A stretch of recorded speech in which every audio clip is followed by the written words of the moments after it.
A very good afternoon, everyone. For today's session, we are fortunate to have Dr. Jaspreet Kaur. Dr. Jaspreet Kaur is an associate professor at Pearl Academy, New Delhi. She has over 14 years teaching experience, and her key areas of interest in research is consumer behavior and online marketing.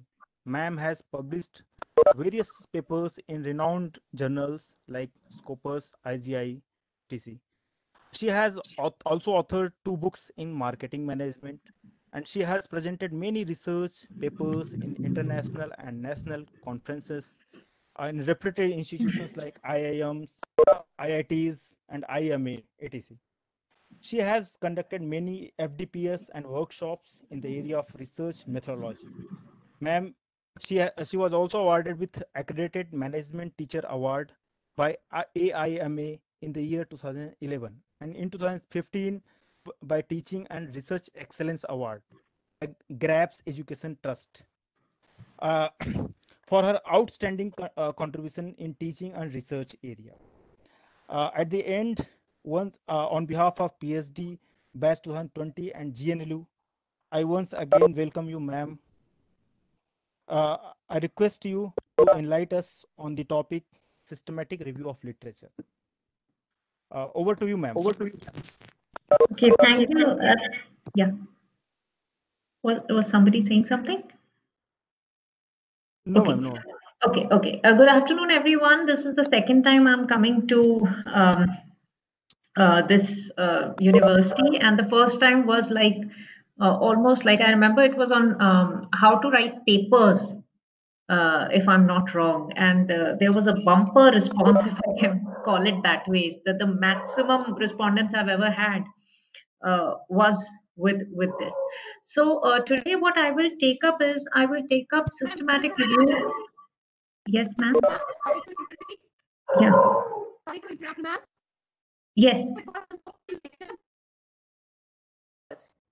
Yes. Yes, I know. Yes, ma'am.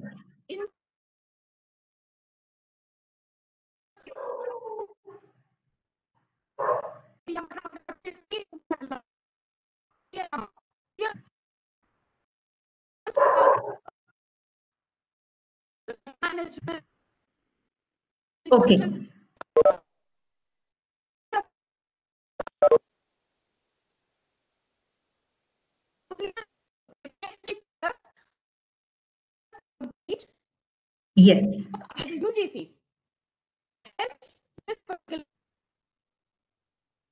Yes. Yes. So I really appreciate the effort which is being put in for PhD students because I remember I'll start this with a little comical joke. First of all, I would like all of you to please mute yourself. I hope everybody's on mute. So I'll start the journey of PhD. I'll just, because you're all PhD scholars, I'll just list it with a small little joke. I went for an interview, and despite the fact that I have a plethora of research papers and reviews for A-grade journals and PhD scholars, etc., they asked me a very basic question. The first question which I was not expecting. They asked me, "Ma'am, what was the title of your PhD thesis?" My own PhD thesis.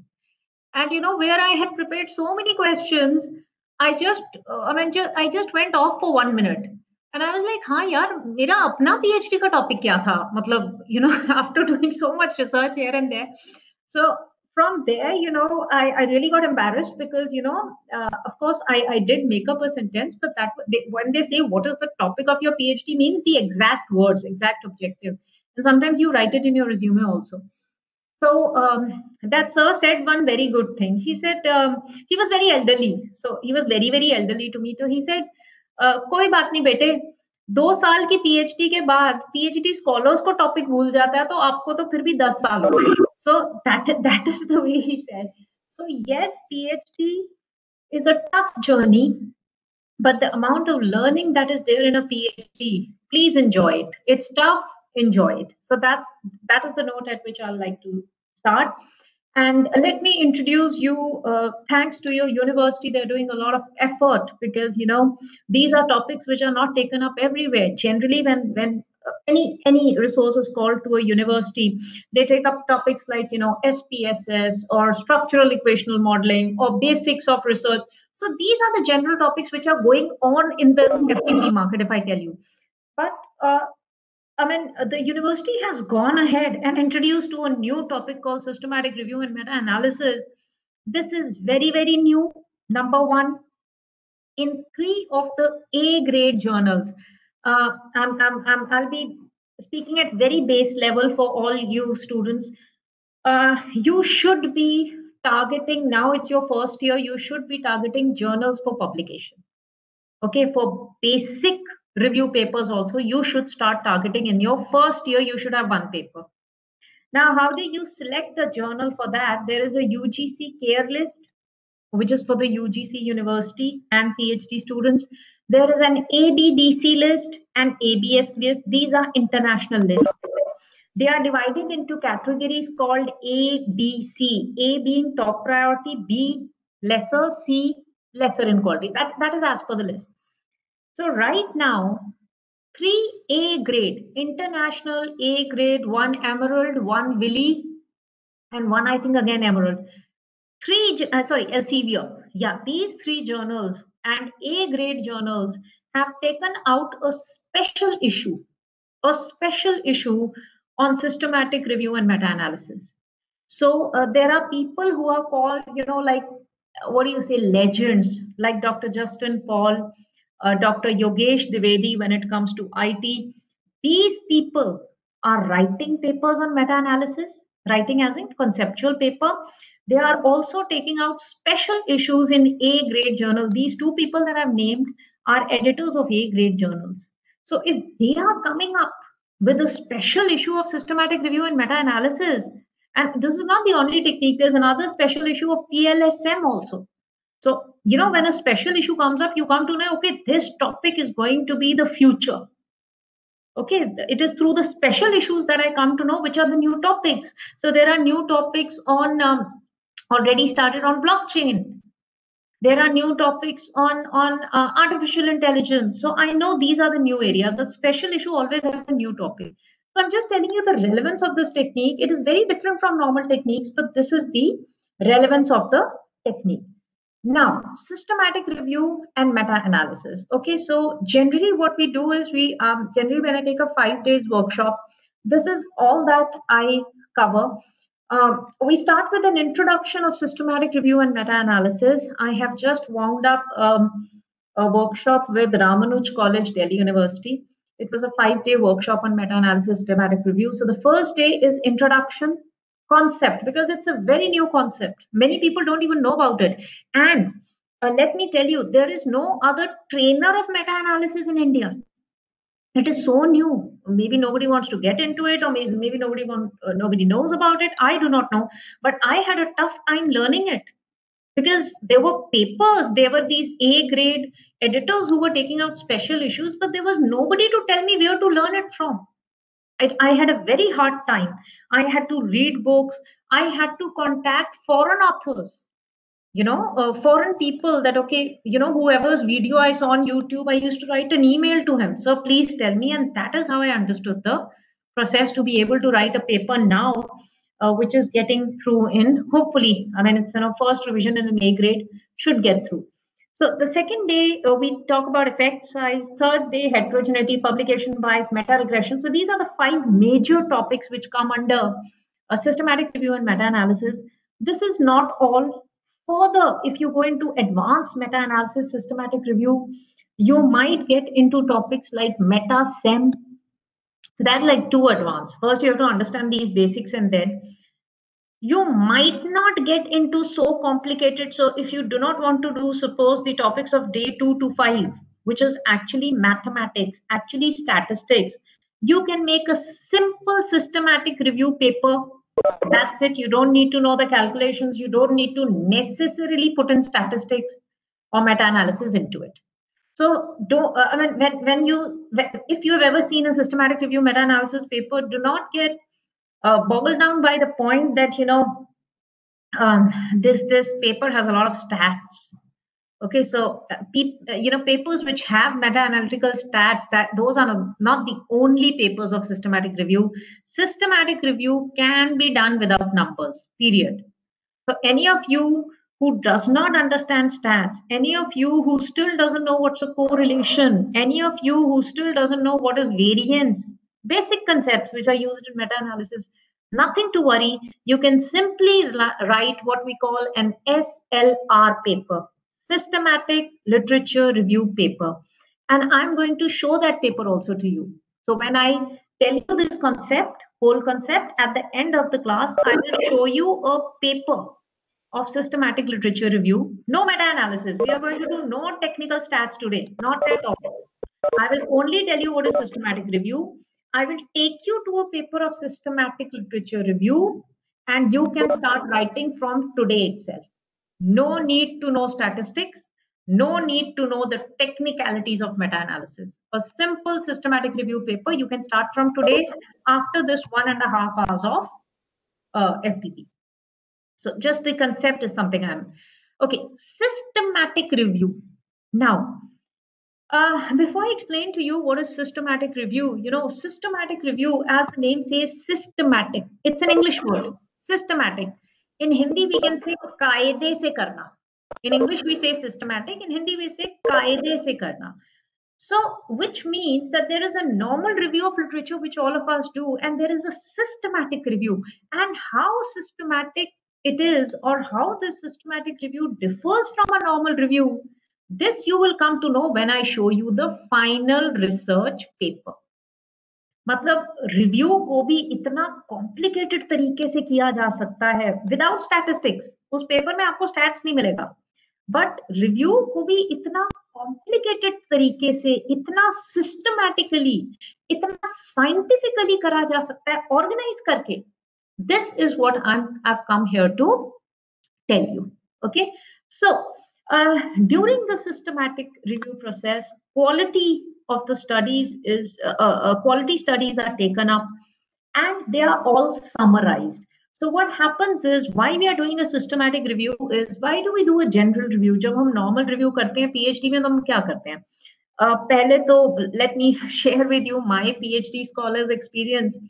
So मेरे पास, there was a PhD scholar who came to me and she said, "Ma'am, I want to study the illegal practices of India and their impact on the youth."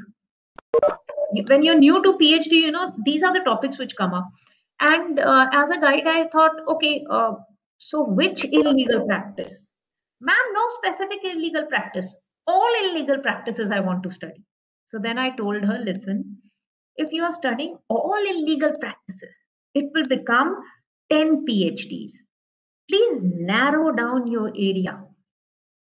So nowadays is the age of narrowing down your area and doing a PhD. Let me give you an example in my domain. I did marketing management in MBA. I did marketing management in PhD. Marketing, consumer behavior, branding, rural marketing, industrial marketing. These subjects I have been learning since 2002 when I did my MBA. But digital marketing, marketing intelligence, these are the two subjects which are absolutely new. They picked up in the last 5 years. Till 10 years ago, we did not even know what's digital marketing or marketing intelligence. So when you do a PhD, when you are planning for a systematic review paper, pick up a subject which is new, which nobody has summarized. In marketing now, there is a new topic, and I was very surprised to see when I was reading papers, I came across something called neuromarketing. Neuromarketing, you know what it is? They make you sit as a consumer, they look at your pupil, they see if after showing your advertisement of the company, is the pupil going big or small. They see your face, they put instruments on your hand to see your pulse, to see your sweating rate. Neuromarketing, neuro, the brain, the nerves. And from there, they write a conclusion to the research report saying this ad is successful or this ad is not successful. This consumer will buy the product or this consumer will not buy the product. So on the basis of nerves, on the basis of neuro studies, now they are trying to see what is research. Research is predicting. So in marketing, now we are very confused. There are hundreds of products. Consumer says he will buy. Next day he says I'll not buy. So I'm confused. So what should I do? I should list all neuromarketing papers, do a systematic review of them, and then finally give it to a company and say, listen, if the pupil gets dilated, he's not going to buy your product. If he's sweating too much, which means he's getting emotionally, affected, so he might buy your product. So we see any research that you're doing, even you PhD students are doing, you're doing it for the industry. For your people, you're doing it for law. You're doing it for management. All the PhD students from different domains that you're there, you're doing it for your respective industries. You're not doing it to get it published. I hope so. So a systematic review process was something which came from the medical line. Obviously, it is too systematic. It is too organized. Okay. I don't think it could have come from a social science or other domains. Okay, so it is very, very logical. It's very, very systematic. It had to come from medical sciences. Okay, now let me differentiate first between narrative and systematic review. What is narrative review? Narrative review is generally what you PhD students do or I do for my research. Now, forget everything. Just forget everything. Forget that we are in a meta-analysis, systematic review, FTP. Just look at this example, real life example. You suddenly, I'm just giving you an example. You can imagine, it's good to imagine a Sunday, it might unwind. Tomorrow is Monday morning, again, we all have to start our job. So today on Sunday, you get an email which says that you have won some 3 crore rupees. All of you have won some 3 crore rupees. And after getting this email, you feel, yaar, 3 crore aa gaya, isko 6 crore banate hain. Let's make it 6 crores. And what you do is, you say, okay, let me make a polo team, polo racing team. Polo racing team, there is betting. And then on the basis of that, if you bet on a horse and he wins, okay, or you bet on a polo team and the polo team wins, you might get money. So you say, okay, let me make this 3 crore into 6 crore. Let me buy a polo team.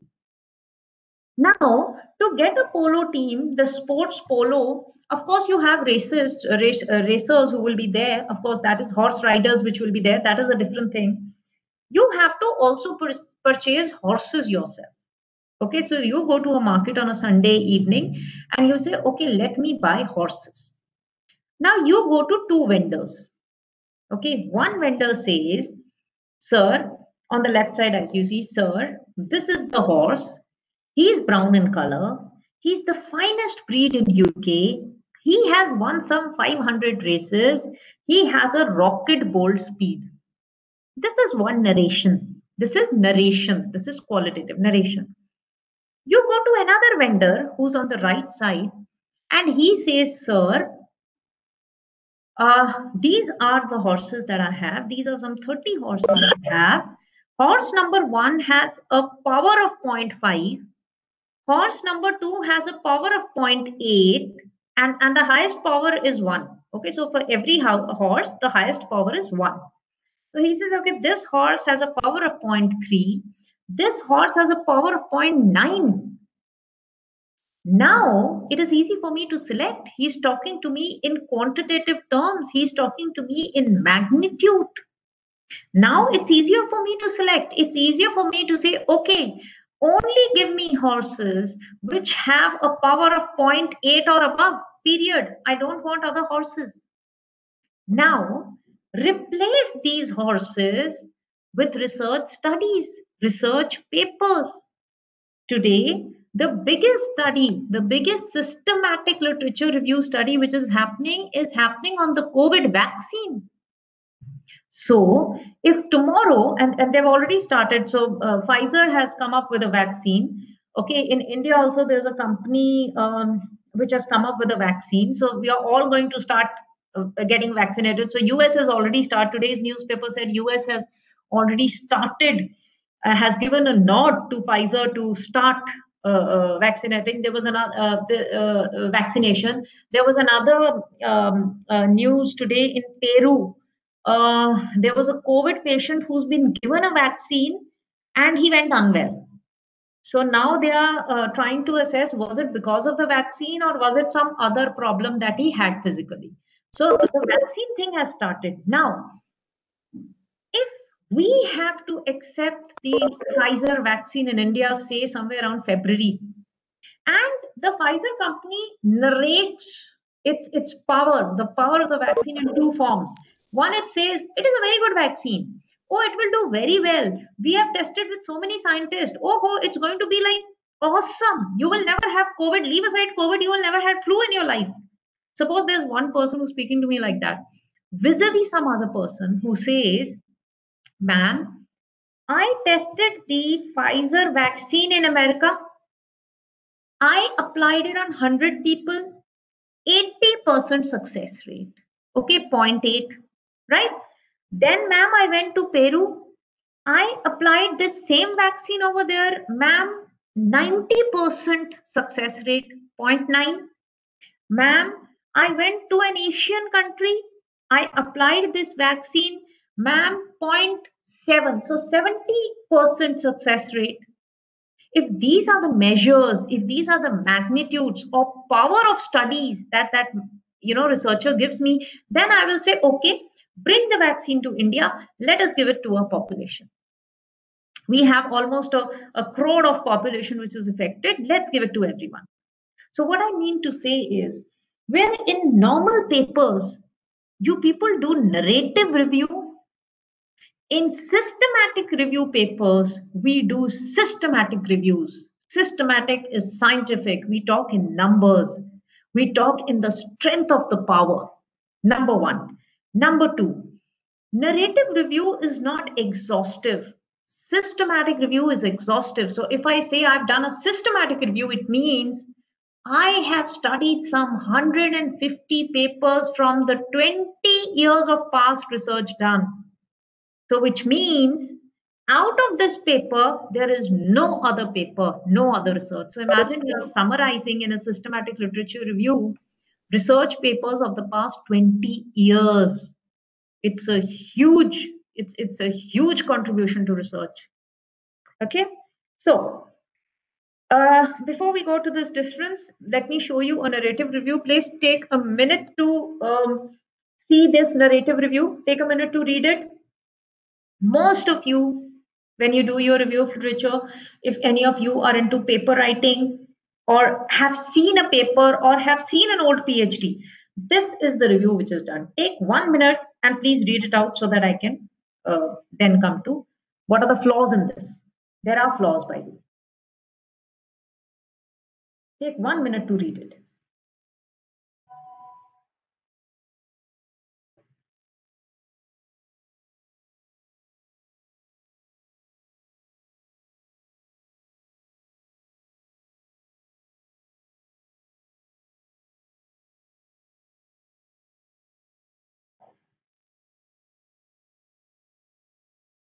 Okay, part of it I think everybody has read. Now, this is what I call narrative review. This is not systematic. Why is it not systematic? Let me see the number of studies that this person has done for this review of literature chapter. This is his chapter number 2 in PhD thesis, in dissertation, in research papers, everywhere. This is chapter 2 only. It is standard. The name of this chapter varies. Review chapters could be called literature review, past review, conceptual framework, conceptual review. There are different names given to this chapter, but basically what he is doing is he is studying the past literature. Now, look at the number of authors he has studied. Kabilan, McCarthy, Kirchner, Karpinski, Junko, Karpinski again, Ozer, Mellett, Lau. 8 authors. That's it. That's it. This study that I'm talking about must have got at least 150 people who have written on this topic in the past 20 years, or say even 30 years. Why 20 years? It could be 30 years also.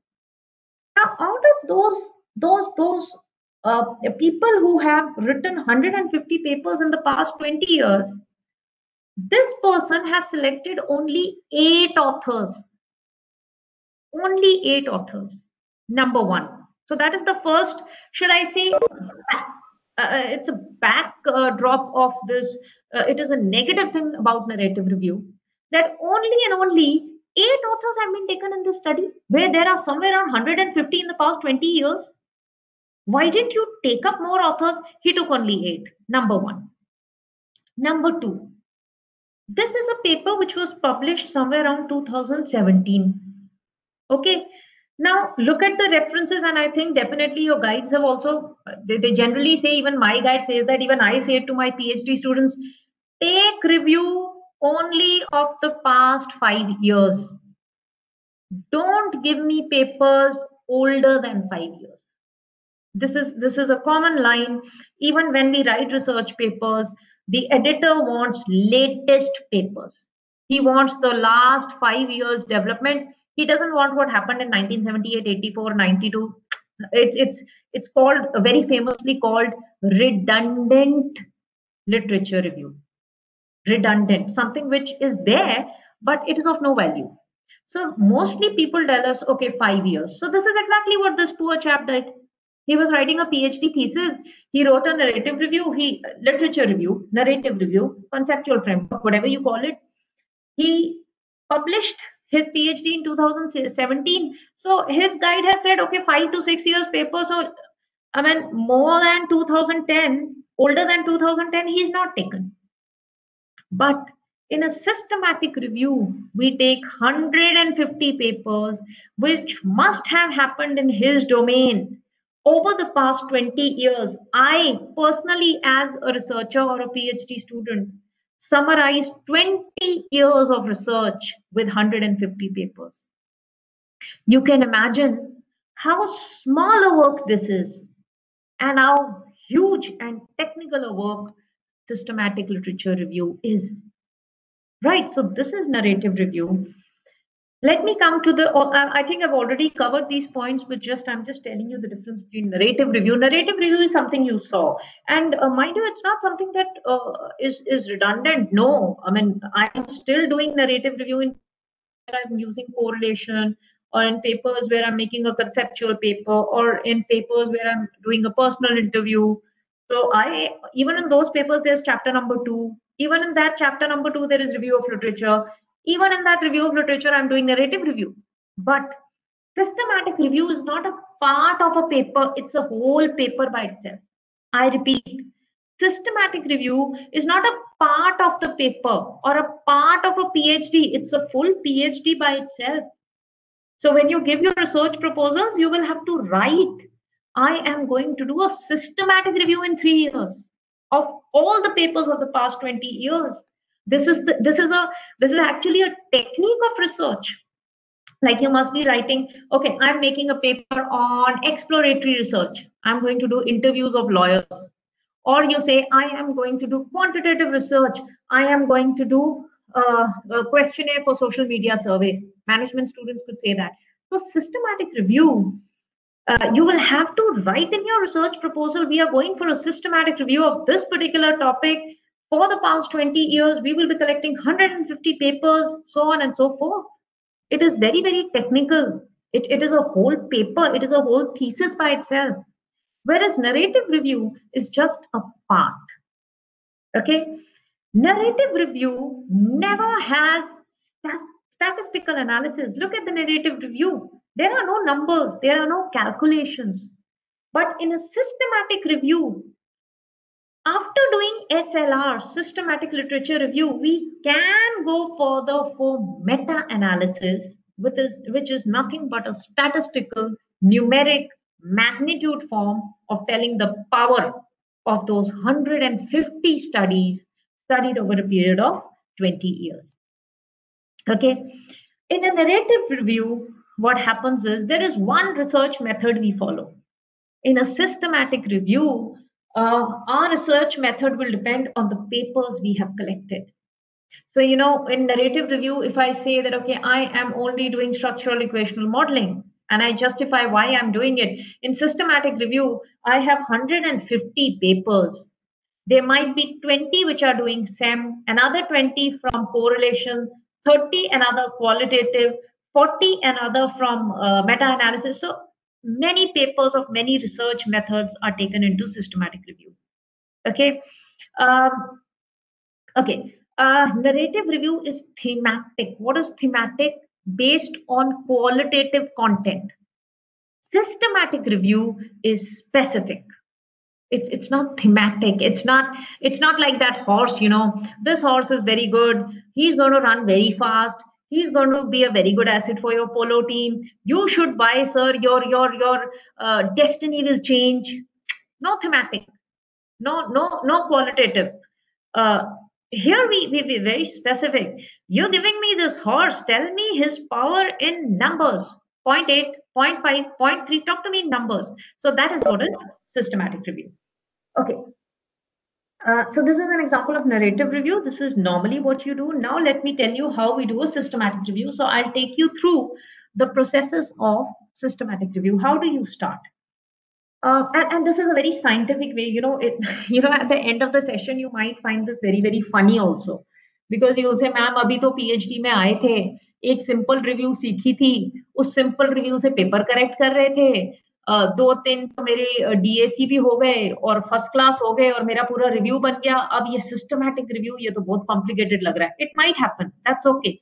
But there's no harm in knowing about the process, whether you apply it or not. Tomorrow when you talk to somebody, a foreign student, at least you'll know what is systematic review and how it's done.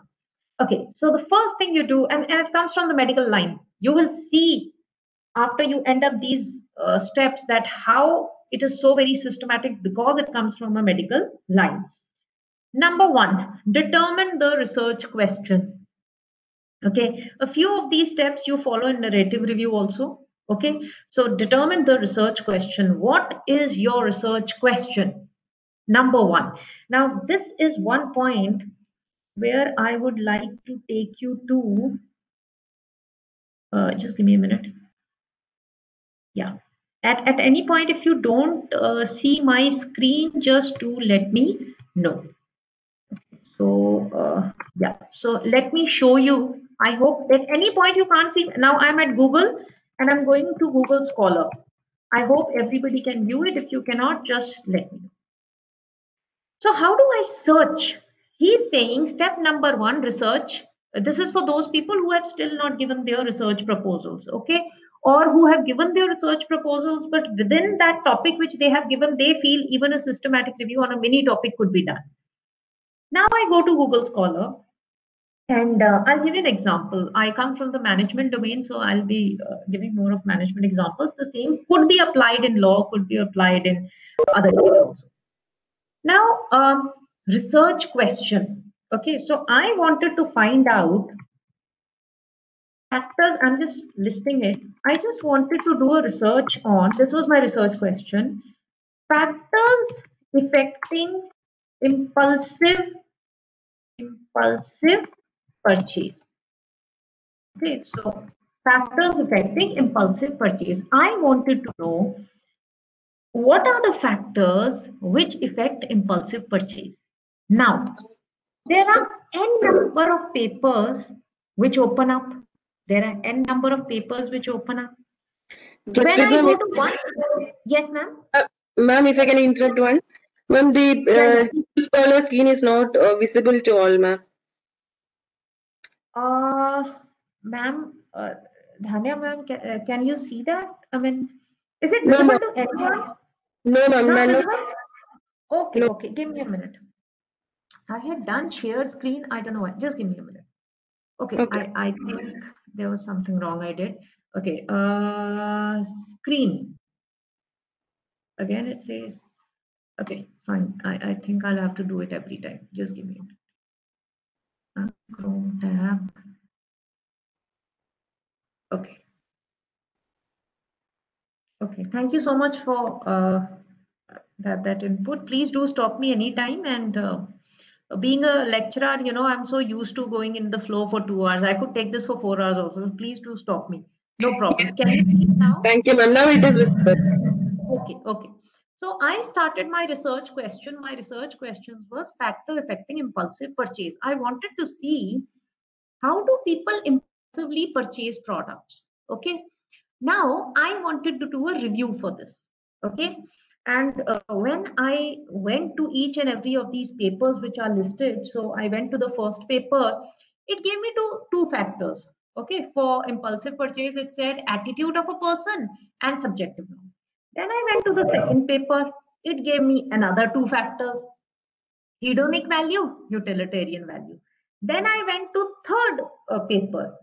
It said, okay, scarcity can lead to impulse. You know, when you see on the website, 2 seats left, 2 rooms left, 2 pieces of garment left, scarcity, then you go for an impulse purchase. Impulse purchase meaning you quickly purchase it, although you might not want it. So I was wanting to study this factor. I got n number of papers. Some said this, some said that, some said this factor. I said, okay, I will inculcate it in my research. Doesn't matter. Let me study all factors. And when I went into a study of all these factors, I found out, my God, there are some 100 papers on this subject.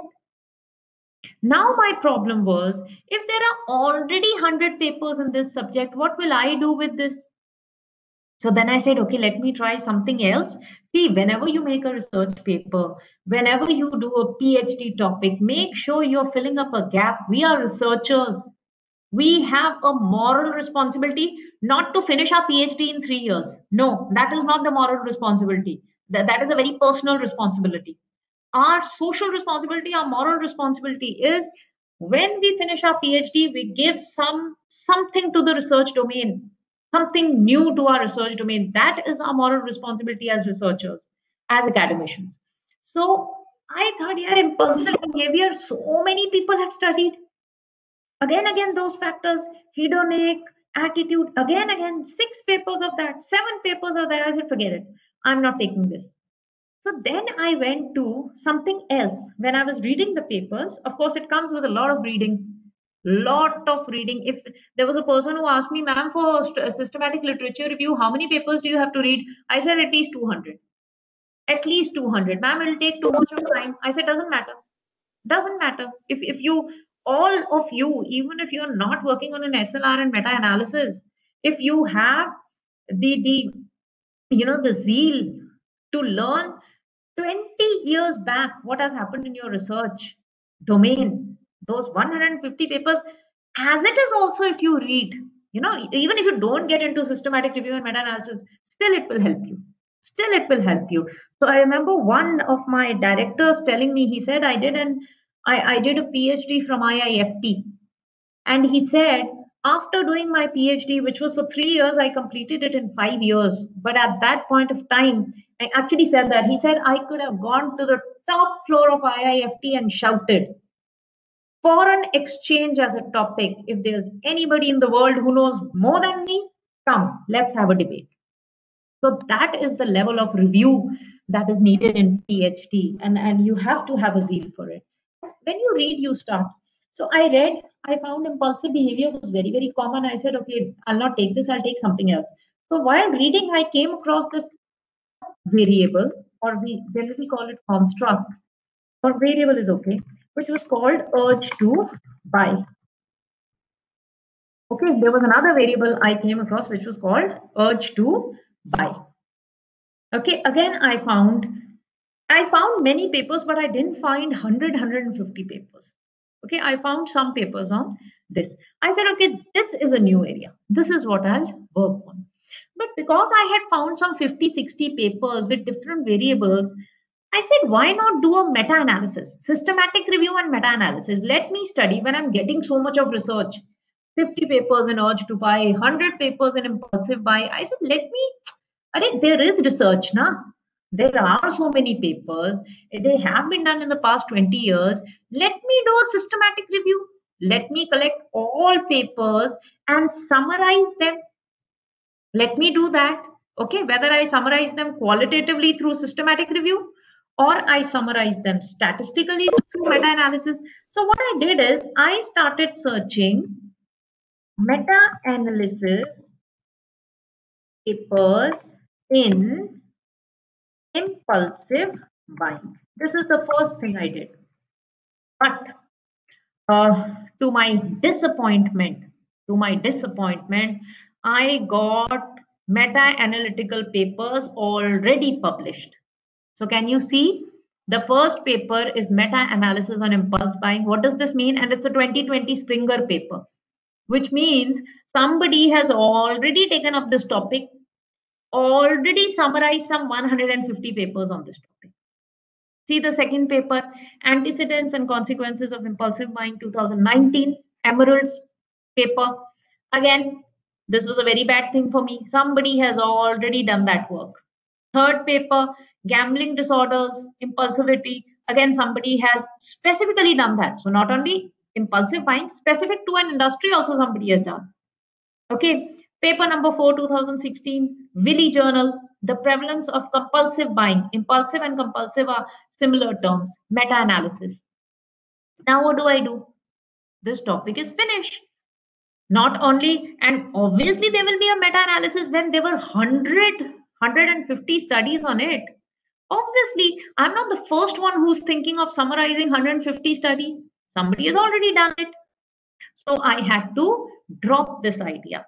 Then I checked for my other variable, which I knew nobody, I suppose nobody must have done a meta-analysis of that. Then I tried that. Okay, and I did not get a single study on meta-analysis or systematic literature review on urge to buy. Not a single study. The studies which even mentioned this construct were primarily on impulsive buying. And impulsive buying and urge to buy in management are two different variables. So I found out the study. I have done a paper on this already. It has gone to an A-grade journal. Let's see what its fate is. I'm hoping in 2021, whenever I take an FTP on this, I can actually show you a paper in an A-grade journal. That's what I'm aspiring to do. This year, I learned the technique. Next year, definitely, I think I should get through publications. There are a lot of reviews which come from A-grade journals. It takes time. So urge to buy, not a single paper. Thus, I made this my research question. I repeat, I made meta-analysis or systematic literature review and meta-analysis on urge to buy as my research question. So now my research question was, what were the factors which impact urge to buy in consumers? I did not specify Indians. Had I specified Indians, as it is, there are no papers. Okay, there are very few papers, and if I would have said only Indians, I would have gotten these 2 papers, maybe not even 2. So I can't say in a normal review when you do, you can say study on Indians. In meta-analysis, you never say study on Indians. Meta-analysis is summarizing all the past papers irrespective of whether they are from India or not, whether they are old or new, whether they are published or not published. Irrespective of that, these papers are collected. So this is how I practically formed my research question. And I would re-emphasize the moral responsibility of all our researchers, all you and me, is that give Google Scholar, let me say, something that is not there. There is no meta-analysis on urge to buy. I will be the first one to bring it in. And that is what I call filling the gap. And before writing your research question, many of even my students, because you have a deadline, okay, tomorrow bring your research proposal. Okay, ma'am. रातों रात उठे, एक कुछ सोचा, अच्छा आजकल artificial intelligence ज्यादा चल रहा है, चलो यही लिख देते हैं, फैक्टर्स अफेक्टिंग आर्टिफिशियल इंटेलिजेंस, और how will artificial intelligence impact, अच्छा कौन सी इंडस्ट्री दूं, चलो शू इंडस्ट्री ले लेता हूँ, अच्छा how will artificial intelligence impact shoe industry. Please don't do that. Take a lot of time on topic selection. Please do it this way. If there's a purpose of showing you, there's a purpose of bringing you from the PPT over here. If you really want to know if you're contributing to your research gap or not, and it's an open challenge. Any of you, bring your topic. I'll put it on Google Scholar. I should not get a single paper. If I get a single paper on that, which means you're not adding to the gap. And one very big mistake we guys do while reviewing literature is we do the easy way out. यार इस topic पे 100 paper है, इसी को पकड़ लेते हैं, इसको पकड़ते हैं. क्यों? मटेरियल बहुत है ना, आसानी होगी रिव्यू ऑफ लिटरेचर बनाने में, इसको पकड़ते हैं. No, please take the difficult path. If you want your research to contribute to GAP, if you want your research paper to be published by an editor, please take the difficult part. I have taken a difficult part here. I have done a systematic review and meta-analysis. Do you know how many papers I got? Barely 23. I submitted in a journal, they rejected it. I've already submitted it in one journal, they rejected it. They said only 23 papers? Only 23 papers in meta-analysis? How are you doing this? And I've written back to them, sir, I'm the first one who's doing it. Right? So, gap. Now, let me share back the PPT. Now, let us go to the PPT part. Okay, screen and application window and PPT. Now, this is my PPT. So what was my first part? What was the first step? Determine the research question. This is the whole process to determine research question. And this is not a process only for systematic review. This you should be doing for any research objective. Second thing, assemble a research team. I hope all of you can see my PPT. I'm on PPT now. I've shared it. I hope all of you can see it. If you cannot see it, please do stop me in between. Point number 2, research team. Now, why do I need a team? Why do I need a team? I need a team because I have to go across 200 papers in the past 20 years. I definitely need a team. I can't do it alone. Number 3, determine if there are any registered or published systematic review papers on my topic. I just did it. There is not even a single one. तो कहते हैं ना हिंदी में डंके की चोट पे कहो, I am the first one. There is no other research. If you can find it, go and get it. So, any registered or published systematic review on your topic? No, there is none. Number 4, develop and register a protocol for study. Now, do you guys understand what is a protocol? A protocol is not something which is there in research. It's not something which is there in systematic review. It is there everywhere. I'll give you a very small example. Again, the jovial one, huh? So there was this movie I was watching. I think the name was Neerja. Okay, so Neerja Bhanot, who was actually a sort of should we say a non-defense warrior. Okay, her plane was hijacked, and she was very brave in her in her act. So they show a narration in that movie. In the first few minutes, they show that these 5 hijackers get into the plane. And the very funny thing, I mean, I found it funny. I found it very funny.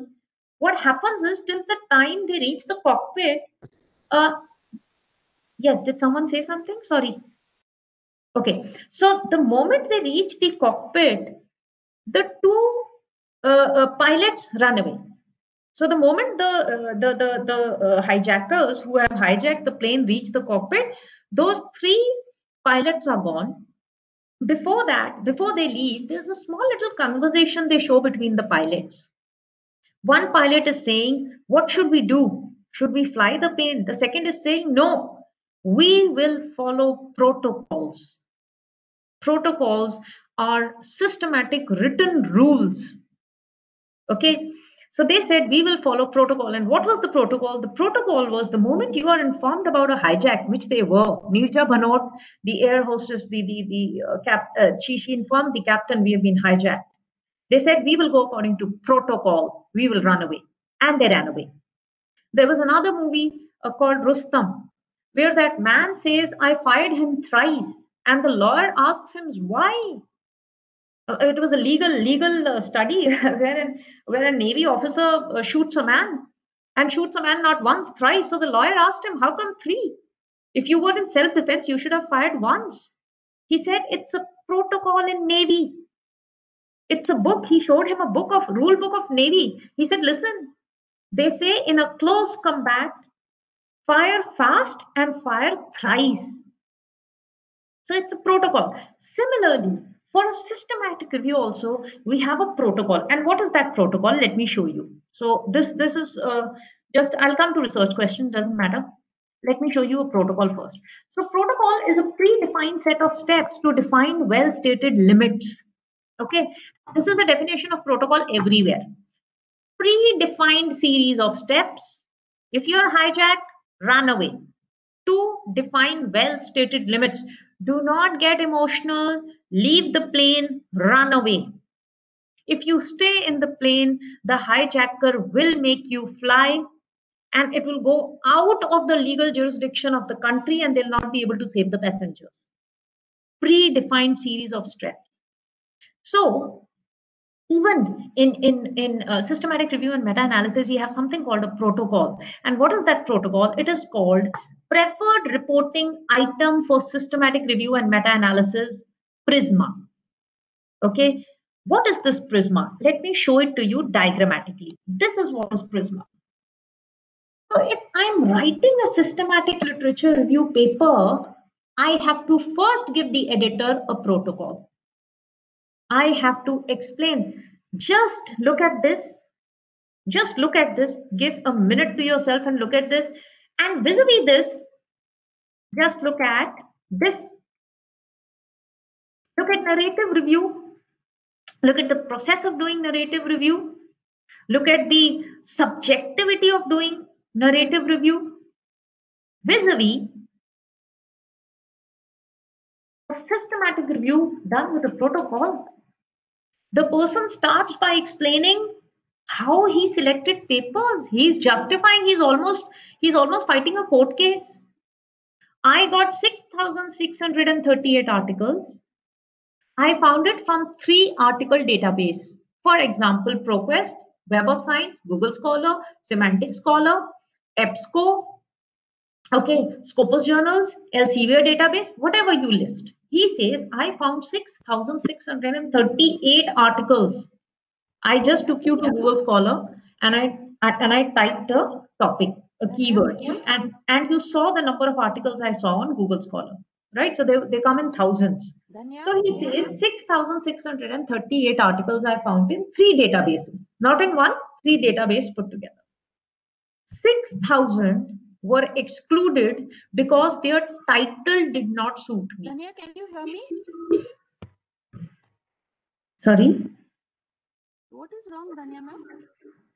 Danya, what's wrong? सुनाई दे रहा है मुझे. यहाँ पे triangle दिख रहा है हमको. Is there a problem, ma'am? No, ma'am, nothing, ma'am. You can continue, please. Okay, sorry. Okay, so 6,638 articles. I screen first only on title. I don't read them. I can't read them, yeah. 6,638 is huge.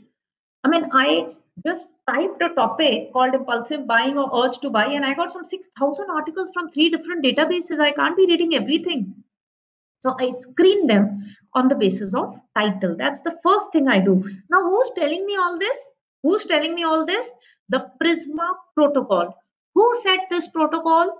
This protocol was set by a brand known as Cochrane, which is into research and publishing of medical articles. Cochrane, a very, very famous database for medical stuff. Like is Scopus, so is Cochrane for medical students. So Cochrane set this protocol, the PRISMA, which said that first you screen the articles on the basis of title. So 6,000 articles excluded during the screening of title. We were left with 1,395 articles, 638 from screening, and another 700 we were continuously finding. And by the way, you have to keep on finding till the last month of publication, because there should not be a single article which you have not included in your research, right? So that is the reason, while this process is going vertically, horizontally also, some articles are coming in. This whole process takes at least 4 months, only to collect data. And as yet, I have not started analysis. So 1,395 articles were included. Okay, 198 were duplicate. See, as I said, there has to be a research team. So 3 people pick up 3 database. So I work on EBSCO, my co-author works on Scopus, another co-author works on ProQuest. And we all collect articles and bring in 6,000 articles. Now there might be duplications. So there might be a good article which is there in Scopus, whereas it is there in EBSCO also. So we take out the duplicates are removed. 1197 articles are screened on the basis of abstract. Now it is 1100 articles, sorry, 1200 articles, somewhere around 1200 articles. Now I again distribute this 300 per person, suppose, okay, or 400 per person. And then I say, okay, we are going to take a time of 2 months. We are going to read only the abstract of this article. On the basis of abstract, we exclude 821 articles. Okay, we are left with 415 articles. From these 415 articles, and from the left side, more articles are coming. So as and when we are finding few more articles, there's one person who has the job of adding articles. So anything we have not found, he's going to continuously add it. Any research, new research papers which are coming in 2020, he's going to add it. So 415 articles screened on full text. Now these 400, we screen on full text. Full text meaning the whole 10,000 words that are there in the article I study. I am screening those articles and I'm left with 319 articles, okay, after full screening. Now I do a critical appraisal of 100 articles, okay, including full text screening. Okay, critical appraisal means I see whether they are good for my research or not, and 60 are excluded because of redundancy and susceptibility to bias. Now these are two things. Redundancy, they are so old that I don't think they are going to be, I mean, they are redundant. You know, there are research models which were proven in 78 and then countered in 90, so they became redundant. So I removed those articles. I removed susceptibility to bias. Now what is susceptibility to bias? Susceptibility to bias is that, you know, when I'm working in a sustainable domain, what happens is I tend to take authors which are known. So suppose in these 60 articles, 20 articles come from only one author, Russell Belk, because he's very, very famous in sustainability. Now that is called susceptibility to bias. Whose bias? Researcher's bias. The researcher is biased. He's become biased and picked up articles of Russell Belk, where he was supposed to be containing articles of everyone. So these 60 I remove, I come to 40 articles. Now, if I have to go for a meta-analysis from these 40 articles, I will need statistical data, either a correlation value or a standard deviation value, or so on and so forth. If I do not get it in a few papers, I generally write to authors. That's a please give me a correlation table. If I don't get them, I am left with 31 papers. And on this, I will start a meta-analysis. This process that I've explained to you is only and only systematic literature review. I have still not come on meta-analysis. Okay. One more thing which I have, research objective. So when I write my research objective in systematic review and meta-analysis, I have to write it in the form of a PICO. So it's not a one-line statement. I have to give it a population, an intervention, a comparison, an outcome. Now, what is a population, intervention, comparison, outcome? So this is the format in which I have to give my research objective. This does not happen in normal research. This does not happen in normal research. So population, for example, my research, I'm just giving you an example. Population is young, ethical, conscious consumers. Intervention that I'm trying to see, intervention is the variable which you're trying to see, may vary in these consumers. I'm trying to see if religion is a variant which might vary in these consumers. Comparisons, I'm trying to compare the male and female consumers. Outcome, would religion have an impact on these consumers so as to not buy products which are harmful to animals? This is my outcome that I'm trying to judge through systematic review and meta-analysis. So when I form a research objective in SLR papers or meta-analysis, I have to give a PICO. I have to give the population on which I'm working, the intervention on which I'm working. It is also sometimes called the moderator. Comparisons, which two groups am I comparing, and what is the outcome of this research? Ideally, we are not doing research just to write papers or just to grow in career. We are writing papers so that there's some outcome to the industry, our respective industries. Okay. So going back to the steps, so determine a research objective through PICU, assemble and research team, which is 3 people, determine if there are any published systematic reviews on our topic. No, there weren't. Develop a protocol. I just showed you a protocol diagram. Develop a comprehensive inclusion and exclusion criteria. So in a paper, you have to actually write which papers you included and which you excluded. So for example, in my research papers, I have written, I excluded papers which were not in English. I excluded papers which were dissertations. I don't take dissertations which I find on the internet for my meta-analysis or for my systematic literature review. I don't think they are authentic. Okay, although principally, if you see, you're supposed to be taking all papers. You're supposed to be taking published papers, unpublished papers, accepted papers, rejected papers, dissertations. You're supposed to be taking everything as per the books, But in practical life, when you see, there's a student who's done a small little dissertation of graduation and he's uploaded it on, say, SlideShare. I don't even know whether his results are genuine or are they fudged. I can't take that data. So in my exclusion principle, I always write, I have excluded articles. For example, in the research that I showed you, I excluded all articles which spoke about impulsive buying. I only included articles which spoke about urge to buy. I excluded all articles which were not in English. I excluded all those articles which, if I was doing a meta-analysis, did not have a correlation table. So I excluded them. Okay.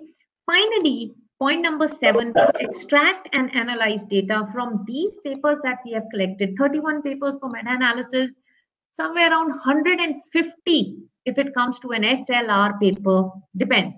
So on the basis of that, I extract data, interpret and synthesize data, and finally update review as required. So even after you've done a meta-analysis, say there is a paper of meta-analysis in 2020, as I showed you on impulsive buying, I could write a meta-analysis paper, say in 2025, because review has only been updated till 2020. And if I write a paper in 2025, the latest 5 years review will also get updated along with those 20 years. So update review as and when required. So that's about systematic literature review. So this is Prisma. I'll show you an actual paper also. This is my selection criteria. So I selected papers from known databases. Okay. What else have I written? So yeah, I needed a correlation value. So that was one inclusion criteria. So I've just written my inclusion and exclusion criteria. You have to specify this in a research paper. Finally, what is the difference between a literature review or narrative review or a thematic review versus systematic review and meta-analysis? A literature review is qualitative. Let me go back and show it to you if you by chance, if you've just forgotten. This is review of literature or basic review. Okay, it is qualitative. Okay, it is subjective. It does not define how I took these 8 people. It does not take those 150 people who have worked on research. It only takes 8 people. So this is literature review. Systematic review, I've just shown you. It's a very clinical, scientific, systematic way of collecting data. We collect data for the past 20 years. We write a research question. The research question has to be written in the form of a PICO. There is a Prisma, a protocol which we have to explain, included papers, excluded papers, how we came to this 31 or 150, whatever number we have come to from thousands of papers we found in database. Meta-analysis. Meta-analysis is the statistical part of systematic review. Many people feel that systematic review is a part of meta-analysis. They are mistaken. Systematic literature review is a broader area. If you go into statistical analysis, it becomes a meta-analysis paper. So meta-analysis is the statistical part of research, which is ideally a part of systematic review. Okay, so yes, I've explained that. So finally, choosing the power. Okay, choosing the power. Just give me a minute. Just give me a minute. Just a minute. I'll have to connect my charger. Just one.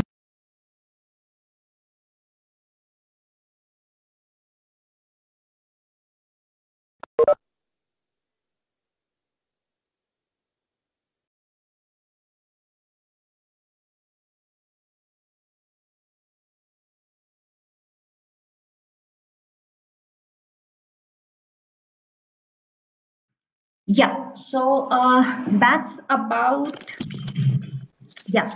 Now what I'm doing is, so this is the power of the horse that we were calculating. So now if I just give me a minute, let me go back. Yeah, so now if I go to choosing, coming back to the same question, choosing a horse.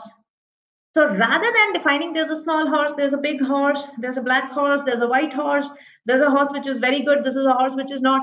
So finally, when you do meta-analysis, you will be able to tell me the power of these horses. These are not horses, these are research papers. These are not horses, these are research studies. And you will, after meta-analysis, you will be able to say, okay, this horse has a power of, or this study has a power of 0.5, 0.4, 0.3, 0.7, so on and so forth. But for any of you who are a little scared of statistical analysis, I have some good news for you. Okay, I am, give me a minute, I'm just sharing with you an SLR paper. Just give me a minute, I'll just, yes, so this is a systematic review paper. Okay, and it is from an A-grade journal named as Journal of Cleaner Production. Okay, and this is the abstract, it is the introduction, etc. Now what this person is trying to do, let me explain to you. What this person is trying to do is, he is trying to define the term green marketing. Okay, and he's collecting a systematic review of literature. See, when you people, if any of you are doing a paper on green marketing, or suppose you're going to, I'm just giving you an example. Just let me say, I want to consolidate all the papers, all the review which is written on triple talaq. Okay, triple talaq and the law which has been passed. So I want to do a review of all those papers. Or for management students, I want to do a review of all the papers which have studied green marketing. Now, you have to have ample papers. So, you know, even to do a systematic review like this, systematic SLR paper, systematic literature review paper like this, you should have at least 100 papers. See, if you do not have 100 papers, you can't do an SLR or a meta-analysis. I wanted to do a systematic literature review and meta-analysis on neuromarketing. It was a very new field in my domain. I wanted to write on that.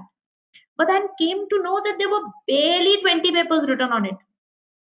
Neuromarketing, in medical sciences, many papers are there. But when it comes to my domain, marketing, or when I say customer, there were barely 20 papers. Okay. So when I found out that there are barely 20 papers, I said 20 papers, you can't do a systematic review. You can't do a meta-analysis. You need at least 200 papers, you know, to do a systematic literature review. So that is why I dropped the idea. Now, this is one paper which says that my objective is, okay, so let me see, where is the, yeah, so let me zoom it for you people. Yeah, so just see, it says that over the past decades, environmental sustainability is very, very important. And for that, green marketing was very, very important. And for that, strategies of green marketing, 4 Ps, price, place, promotion, product, was very important. And I want to summarize all that has happened in the past 10 or 20 years. Okay, this is a paper of 2017, so it's just 3 years ago, not much. This is the article. oh sorry, abstract.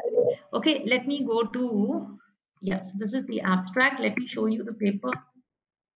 Okay, so yeah, so this is the paper. It starts with the introduction part. Okay, in introduction, in any paper, whether it's this paper, whether it's any other technique paper, in introduction, we always tell our USP, unique selling propositions. Now, this is not only for a research paper, even in PhD, if I'm writing an introduction, I need to tell the guide. And as I gave you an example of that director who had passed out from IAFT PhD, you have to stand up and say, listen, I have seen the world of review. There is no other paper except for what I know. If there is, come and challenge me. That is the level of confidence you should have.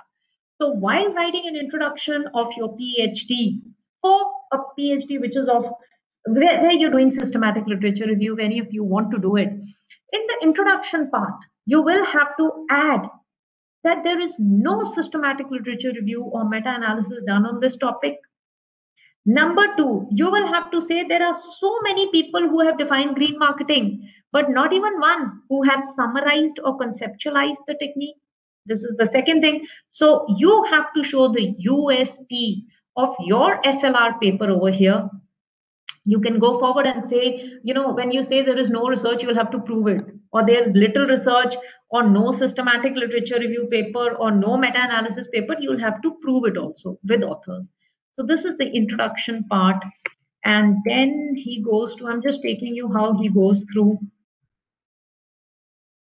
So see where so this is his research questions. Okay, so he does a basic review and a basic introduction. He goes to research questions. Finally, he comes to methodology. Now, just look at how extensively you have to write methodology. In a normal research paper, methodology is one paragraph. Research paper, this is 6,000 words. I'm not talking about a PhD, obviously it will be larger. But in a 6,000 words research paper, when I write my sampling techniques, I write the method, etc., the software I've used, that is all I write in one paragraph. But in a systematic literature review, I have to write pages to convince him.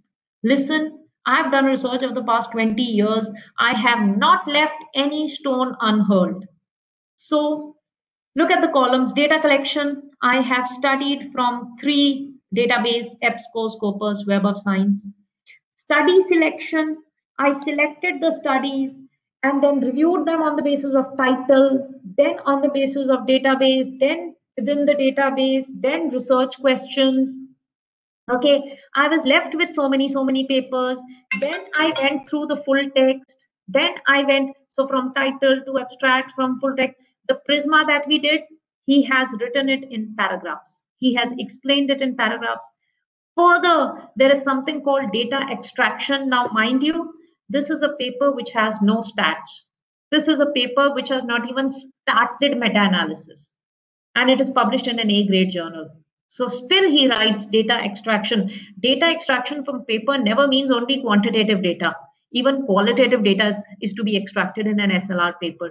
So he says, I extracted the author name, publication name, year of publication, title of the paper, the journal in which it is, the research questions it addresses. This is all I extracted from he's taken some 410 papers. Okay. He has also shown, see table number 2, he has also shown that, and he's written it down also over here in methodology, that I entered 4 keywords. Okay, I showed you the process in Google Scholar. The same is to be done in EBSCO or Scopus or Web of Science by 3 different team members. So green marketing, okay, and his table clearly shows from green marketing. When I entered green marketing, you have to talk very straightforward in systematic literature review. When I entered the keyword green marketing, in EBSCO, I got 291 papers. In Scopus, I got some 300 papers. In Web of Science, I got 223. He's done the same process for 4 keywords. Now, this is where the editor comes into picture. If the editor feels, now before publication of this paper, or your guide comes into picture when it comes to PhDs, If your guide feels that these 4 keywords were more than enough or more than enough synonyms for green marketing, they will approve your work. But if they feel that there was a keyword left, they might, in your DAC, they might say that why didn't you try this keyword, try this also. And when they guide you there, you can again go to EBSCO, Scopus, Web of Science, type that keyword, and you can further develop this table. Okay, so he says, after taking out the net of duplicates, so he says 410 papers he found from 3 database on the basis of 4 keywords. Which keywords? He's actually written them down. He's actually, written down that he had 4 keywords. Okay, now, so this is data extraction. Okay, he says I extracted data here. This is research methodology chapter of an SLR paper. Here comes your Prisma. I have to zoom this again and again. Yeah, so I'll have to zoom this. Yeah, so here comes your Prisma protocol. A protocol has to be given in a systematic literature review. So here comes your diagram. Okay, these many I removed because of duplication. These many I removed because the abstract wasn't relevant. These many I removed because the full text wasn't relevant. These steps do come. And then finally, he comes to chapter number 3, which is analysis. So after research methodology, in every paper, we have finding and analysis. And look at the analysis he's done. No statistical data at all. He says he's made a table of how many paper came from how many journals. So in a way, he's saying Journal of Consumer Marketing has the maximum papers in green marketing. Okay, he says so-and-so journal has so-and-so papers on green marketing. Okay, just a second. I actually needed this database. I just remembered I'm submitting a paper for sustainability. I just needed this database. I just clicked a picture. These are the database. These are the journals where green marketing papers are published maximum. He studied some 114 papers. So you see, out of those 400 papers that he got, he came down to 114. How he came down to 114, he has described over here in this Prisma table. So he's adhered to the protocol. He's definitely adhered to the protocol. Okay. Further, in analysis, we always tell that we have taken papers from, say, 1995 till 2020, which shows that we have done some 25 years of study. So that adds quality to my systematic literature review, right? So that is it. Then he comes to, after explaining this, he comes to the theoretical part of extraction of data. For example, he's written 3.2, which says evolution of green marketing definition. So starting from the first paper he got in 76. So he's taken the first paper he's taken from is 1976. From there till the last paper that he had, he has described how the definition of green marketing changed. This was one of his research objectives also. One of his research objectives was to study how the definition of green marketing has changed in the past times. Another research objective of his was that how has marketing strategies, 4 Ps, place, price, promotion, product, changed as in what are the studies done on these 4 Ps. So he speaks about evolution, he speaks about definition, starting from 1976, his first paper till now, he theoretically speaks about them.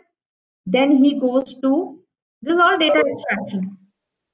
This is all data extraction. Then he goes to showing you a few graphs, of the number of articles he collected and the evolution of number of reviewed studies. So he's given an yearly. So he says the study started from, say, 1993 and they went to 2008. Suddenly in 2008, you see they shot up. He's showing you that the study of green marketing suddenly shot up after 2008. In 2014, it fell. Maybe there was a saturation of research. It again fell. So that is one data he's extracted. Look at this, the relevant articles. Okay, and this is his research question number 2. The marketing strategies which have been studied in the past 20 years for green products. This was his second research objective. So he made a tabular form. He said, okay, these many papers studied marketing concept. These many papers studied segmentation. These many papers studied positioning. So as and when He got the marketing activities from 114 papers. He categorized them into price, place, product, differentiation, positioning, segmentation, and made a chart and showed. What are you describing over here? You're describing the trends of research in the past 20 years. Okay, further, so this all he has theoretically also defined. Now, this is all analysis part, by the way. So this is the finding and analysis chapter, and it doesn't have a single value. No meta-analysis done, no statistical analysis done. So what I mean to say is, after this 1.5 hours of lecture and after studying this paper, tell me, why can't you do this in your topic? What stops you? I'm not telling you to properly learn a meta-analysis and then collect data and make Excel sheets and correlations and heterogeneity. And I'm not saying that. Why can't you people just start an SLR paper? You all are capable of starting it in your own domain. Okay, all you have to do is define a research question. Right. Look at the further. Let's only see a table. It will be very difficult to read all the text. Just let us see at the tables. So here he starts with his first paper, the title, the author. Okay, the definition of green marketing. See, from 1976, the first paper, Hennian and Kinnear, and the definition till 2013, the definition, he has listed it all.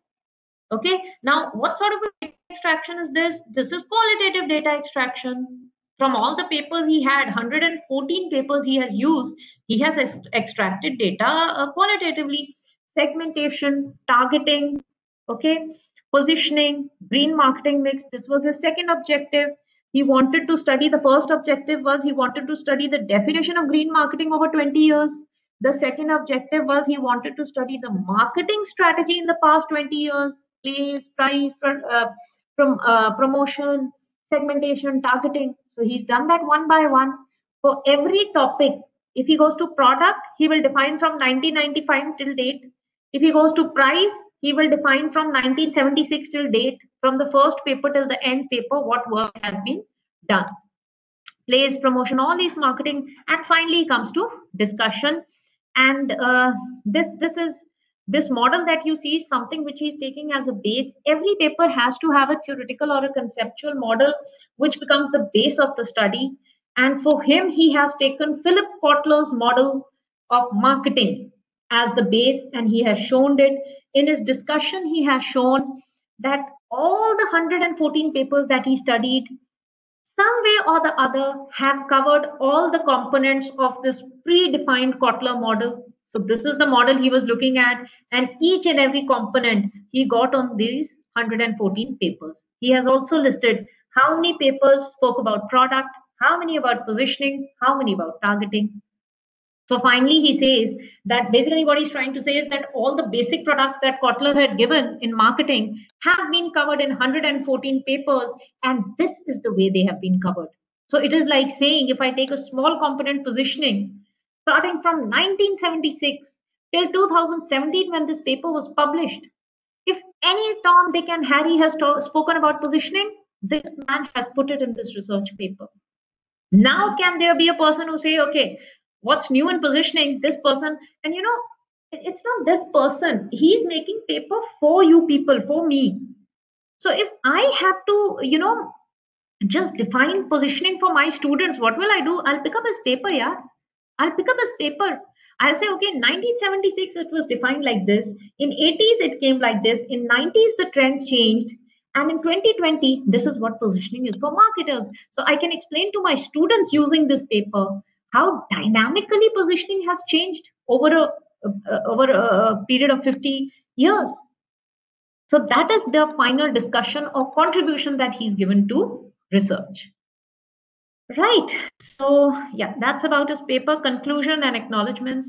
Appendix is this, of course.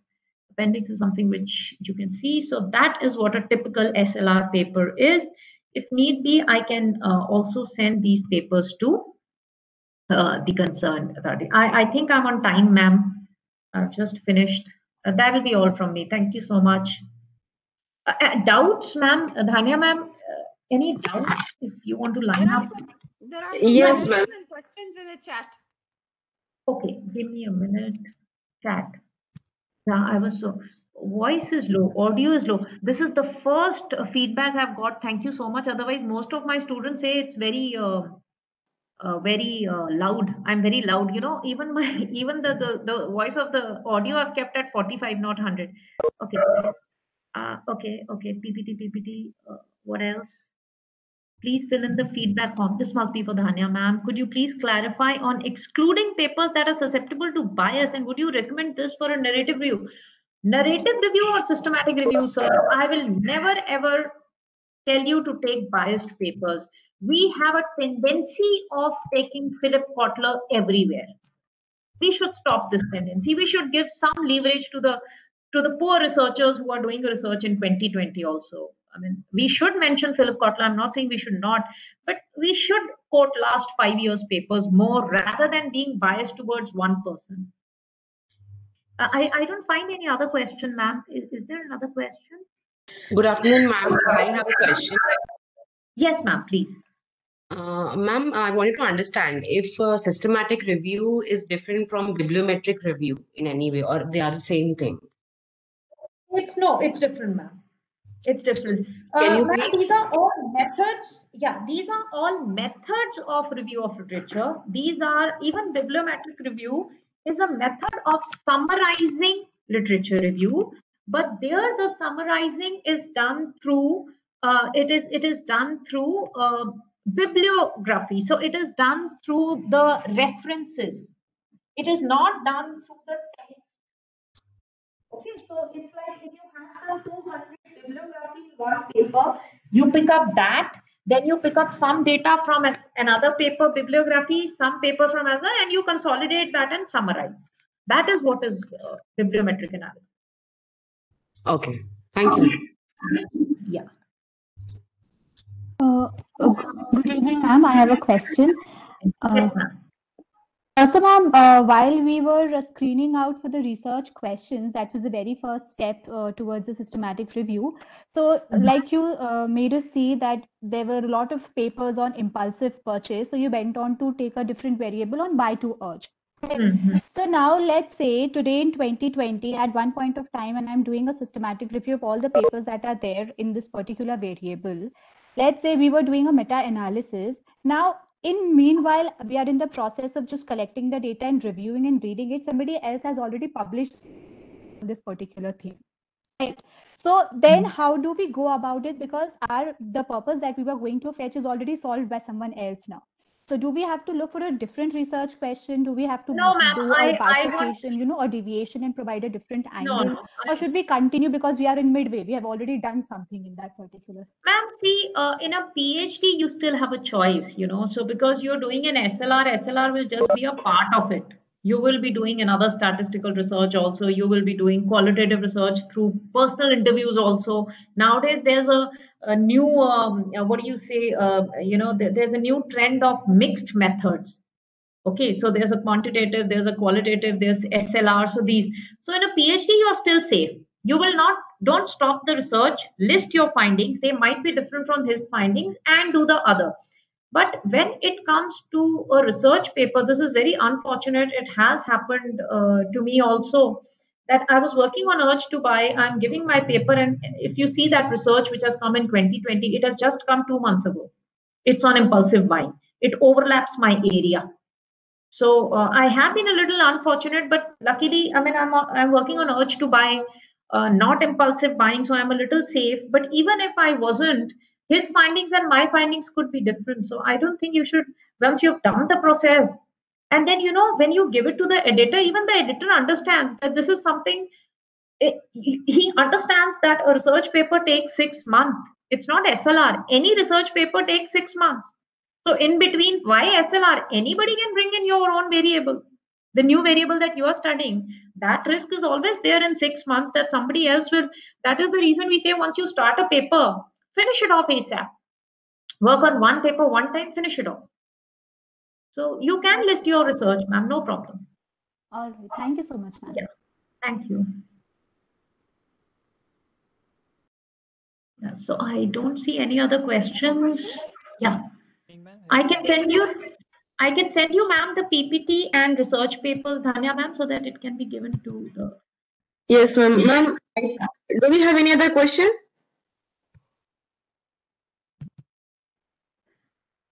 Sunday evening बेचारे पढ़ रहे हैं PhD students. Shoglita ma'am. Yeah, Ma'am, are you there? I'm there. I'm Yeah. there. Ma'am, over to you, please. We don't have any more questions, ma'am. Over to you. Okay. I was just trying to find out if there are any questions still coming out. Okay. I mean, it's tough. I do understand Sunday evenings, but it's also good for them because if we call them on the working days, it gets difficult. They are lucky one day because they are not supposed to be taking leave and coming to the institute. Staying there. All that is the same.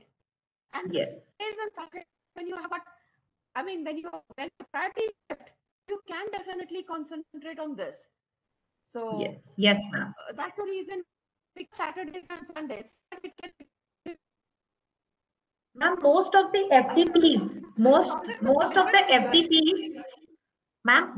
FTPs now are happening on Saturdays and Sundays. Even for we working staff, we don't understand anything from Monday to Friday after 4 hours of lecture. Saturday sending is the best way to grasp new concepts now also, even now. No, that's the reason I'm comfortable with this. Yes. So of course, it takes our time also because family time gets disturbed. Yes. It's okay. It's absolutely wonderful. Thank you very much, ma'am. It's always a pleasure to you. Thank you, ma'am. Something new for the purpose of research. I'm really very thankful on behalf of GNLU and the PhD department and the research department. I express my sincerest gratitude to you. Thank you very much. Thank you, ma'am. Thank you, ma'am. Thank you so much. Feedback Thank and you. thanks. Yeah, so I can leave, ma'am. You will be collecting feedback. Can I leave the meeting? Ma'am, vote of thanks to you. Hello, ma'am. Good afternoon. Good Ma'am, afternoon. thank you so much, ma'am, for your time and wisdom and for imparting knowledge on the systematic literature review and covering its imperative aspects. And I strongly believe, ma'am, that this new and developing idea will not only help the PhD scholars in their PhD thesis, but in also the different evocations of their life, especially those scholars who are in teaching line, because this knowledge can be imparted to the future generation as well. So today, ma'am has covered in a very simple and holistic manner the idea of a systematic review and meta-analysis, which is a very new concept and in its novice stage or a developing stage. Now, systematic review literature is basically a systematic review of literature. What you are doing in systematic review literature is that you are collecting all possible studies relating to a particular topic and arranging it in a specific manner, not generally, but in a specific manner. So what you are doing is you are narrowing down your area so that you are calculative in approaching your PhD thesis. Now, as ma'am has stated that the idea of SLR was a process which came from medical line. Further, ma'am has also talked about the differences between the narrative review and a systematic review. Now, when we are talking about narrative review, basically a narrative review means a narration which is in general terms. You are not specifically pointing out certain things, you are saying things in general. On the other hand, the systematic review is basically when you are referring to qualitative terms, you're talking about certain magnitude, there is certain scientific basis to that particular thing. On the other hand, narration is basically in a narrative form, it's exhaustive and the statical analysis is not there. And narrative review is just a part of the paper. On the other hand, systematic review is not a part of a paper, it is the whole paper in itself. So these are the basic differences. There were other differences as well. These were the basic differences which I could summarize. When you are looking into the steps in the systematic review, you could understand that it all starts by determining a research question. So now ma'am has focused upon the point of research question, stating that we need to take certain questions which are in their developing stage or which are new to the concept. So if you are taking some new concept, then that would be a better manner in dealing with the systematic literature review. Now, when we are talking about systematic literature review, the research question in SLR should be written in the form of PICO. PICO. Now, P stands for population, I for intervention, C for comparison, and O for outcome. So this is the approach which we need to take in research question. The second step is assemble a research team. Thirdly, we need to determine registered or published systematic review on your topic. And fourthly, which is considered to be an important part, is to develop and register the protocol for the study. Now, protocol in a simpler terms could be said as systematic return rules. It can be defined as a predefined series of steps to define well-stated limits. Now, when we are talking about SLR and protocol related to that, that could be the idea could be defined through Prisma protocol.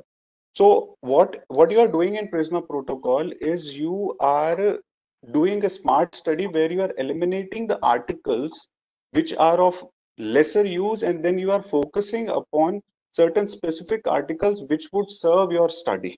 So that's the Prisma protocol.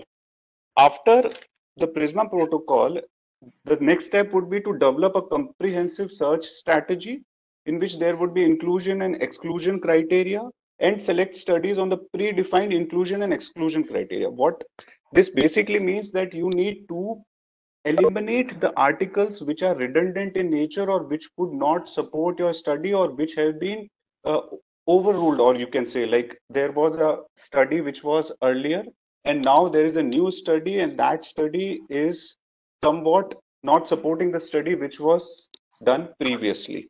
Other than that, you need to extract and analyze the data, interpret and synthesize the result, and lastly, review as per the requirement.